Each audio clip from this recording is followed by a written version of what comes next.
একসময় টেস্ট ক্রিকেটে 4 নম্বরে ব্যাটিং করতেন দ্য গ্রেট সচিন তেন্ডুলকর। তার অবসরের পর বিরাট কোহলি 4 নম্বর পজিশনের অভাব বুঝতে দেননি।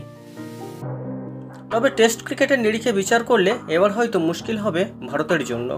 বিরাট কোহলি টেস্ট ক্রিকেট থেকে অবসর নেওয়ার সঙ্গে সঙ্গেই প্রশ্ন উঠতে শুরু করেছে 4 নম্বর পজিশন নিয়ে। এই পজিশনে টেস্টে বছরের পর বছর ধরে ব্যাটিং করে গিয়েছেন বিরাট কোহলি। দেশের জার্সিতে একাধিক স্মরণীয় ইনিংস খেলেছেন, অজস্র রেকর্ড ভেঙেছেন, গড়েছেন। সেই 4 নম্বর পজিশনে আসন্ন ইংল্যান্ড সফরে কাকে দেখা যাবে, এটাই এখন বড় প্রশ্ন। তবে টেস্ট ক্রিকেটে ইংল্যান্ডের বিরুদ্ধে 4 নম্বরে কাকে খেলালে ভালো হতে পারে দেখে নেব এই ভিডিওতে। দেশের জার্সিতে এখনো পর্যন্ত 32টি টেস্ট ম্যাচ খেলে ফেলেছেন 25 বছর বয়সী শুভমান গিল। রোহিত শর্মার অবসর নেওয়ার পর শুভমান গিলই হয়তো ভারতীয় দলের পরবর্তী টেস্ট অধিনায়ক হওয়ার দৌড়ে সবার আগে। এখনো পর্যন্ত তিনি টেস্ট ক্যারিয়ারে 3 নম্বর পজিশনেই ব্যাটিং করে এসেছেন, কিন্তু অধিনায়ক হওয়ার পর দায়িত্ব বাড়বে। দলের স্বার্থে গুরুত্বপূর্ণ 4 নম্বরে নামতে পারেন ডানহাতি এই ব্যাটসম্যান। এখনো পর্যন্ত টেস্ট ক্রিকেটে অভিষেক হয়নি সাই সুদর্শনের, কিন্তু আইপিএল ও ঘরোয়া ক্রিকেটে গত কয়েক মরশুমে দুর্দান্ত খেলছেন।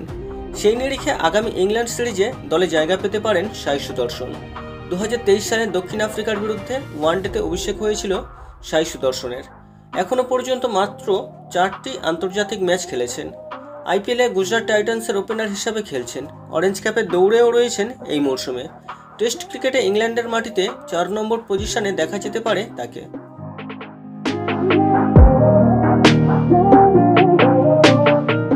টেস্ট ক্রিকেটে কেএল রাহুল এই মুহূর্তে ভারতীয় দলের সবচেয়ে অভিজ্ঞ ব্যাটসম্যান। সাদা বলের ফরম্যাটে যে কোনো পজিশনেই খেলেন তিনি, তবে টেস্ট ক্রিকেটে ধারাবাহিক নন। ইংল্যান্ডের মাটিতে অবশ্য রাহুলের ব্যাটে বড় রান চাইবেন নির্বাচকরা। 4 নম্বর পজিশনে তাকেও ভাবা হতে পারে।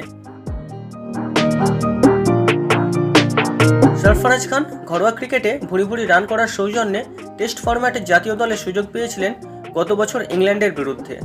নিউজিল্যান্ডের বিরুদ্ধে 27 বছরের এই ক্রিকেটার নিজের প্রথম টেস্ট সেঞ্চুরি হাঁকিয়েছিলেন। বর্ডার গাভাস্কার ট্রফিতে অবশ্য রিজার্ভ বেঞ্চেই বসে কাটাতে হয়েছিল তাকে।